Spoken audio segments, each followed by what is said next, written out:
তো সকাল সকাল আমি ব্লগটা শুরু করে দিয়েছি। তো ঘুম থেকে উঠে টাইম দেখছি 8:30 বাজে। আর এই যে আমার দিদির মেয়ে এত দেখুন জিভ ভাঙাচ্ছে, এত বদমাশি মেয়ে। তারপর বদমাশি করছে, আমাকে বলছে, আমি ওকে জিজ্ঞাসা করছি যে শোনো আমি কোথায় যাবো, তো বলছে যে তুই কি বিড়াল কাটার কাজে যাবে এমনটা করছি, এত বদমাস।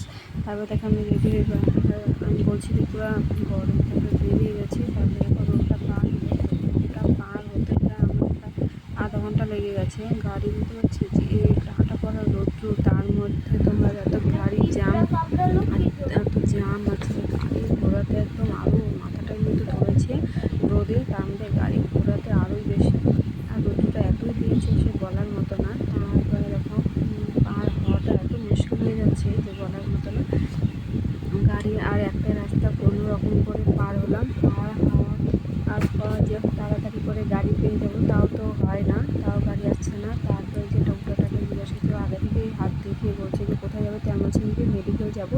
তো আমি আবার আগে থেকে ডিসাইড করে নিলাম, আগে থেকে শুনে নিলাম যে কত ভাড়া নেবে, কারণ যাওয়ার পর না ওরা অনেক নকরা করে যে এত ভাড়া, এখান থেকে এতটা অনেক বেশি বেশি বলে। ওর জন্য আমি সবসময় যেই গাড়িতে উঠি না কেন আগে থেকে ভাড়া ঠিকঠাক করে নিই, তারপর ঠিক করে নিই।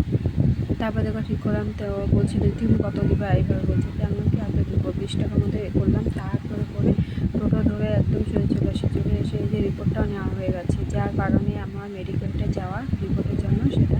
আর এই রিপোর্টটা কিসের, এই রিপোর্টটা হচ্ছে আমার হঠাৎ করে পা ফুলে যাওয়া, পা ব্যথা, পায়ে গোড়ালিতে প্রচুর ব্যথা, হাঁটাই যাচ্ছিল না কয়েকদিন, ঠিক আছে। তারপরে এর জন্য আমি আসলাম, অনেক কটা রিপোর্ট দিয়েছে, সব কটা হয়ে গেছে, আর এটা বাকি ছিল। তারপরে দেখো রুমে বেরিয়ে তারপরে গাড়িতে উঠলো, গাড়িতে এক গাড়ি থেকে নামিয়ে আমাদের আর একটা গাড়িতে ওঠানো হলো। কী কারণে ওঠানো হলো, এইখানটা হচ্ছে ওদের ব্যবসা, এখন ওরা যেমন করে বোঝে।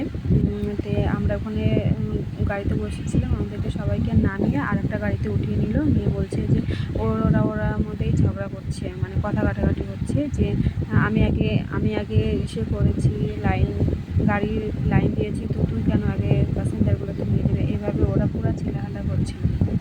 তারপর দেখবো তোমরা জুম করে দেখতে পাবে। আর আমি দিলাম না, ওরা কথা বলছিল, তো ওদের ব্যাপারটা অত করলাম না, শুধু আমি দেখলাম যে ওদের মধ্যে কথা কাটাকাটি হচ্ছে। তো খারাপ লাগে ভাই, এভাবে তোমরা ব্যবসা, সবারই ব্যবসা, তো এরকম করে। তারপরে কি বাড়িতে চলে আসি, আসার পর দেখি একটু রেস্ট করে তারপরে দেখি মা ঘোল করেছে, ঘোল মানে টক দই দিয়ে একটু শরবত করেছে, মানে যাকে আমরা ঘোল বলি। তাই খাওয়ার পরে আমি মাকে বলছি যে শুধু লবণ দিয়ে করেছে, চিনি কেন দাও না। তাই মা বলছে তোর এটা শরীরকে তুই মিষ্টি করিস না, তারপর মিষ্টি খাতে চাস না। তাই এই যে এটা আমার দিদির মেয়ে বলছিল যে কি মিষ্টি খেতে হয় না, শুধু লবণ দিয়ে খেতে হয়, তাই লবণ দিয়েছে, আমাদের বেশি লবণ দিয়েছে। তারপর ওটা খাওয়া দাওয়া করলাম, খাওয়া দাওয়া করে ওটা তারপরে ফ্রেশ হয়ে একদম আবার বেরিয়ে পড়েছি। আবার সে ওই একই গাড়ি, আজকে আমার দিনটা এভাবেই গেছে, গাড়ি বাড়ি করে তারপর দেখো এত রোদের মধ্যে কাজ, কি আর বলা যাবে না, কষ্ট কাকে বলে। দেখো এদিকে না দেখলে আর বোঝাই যায় না।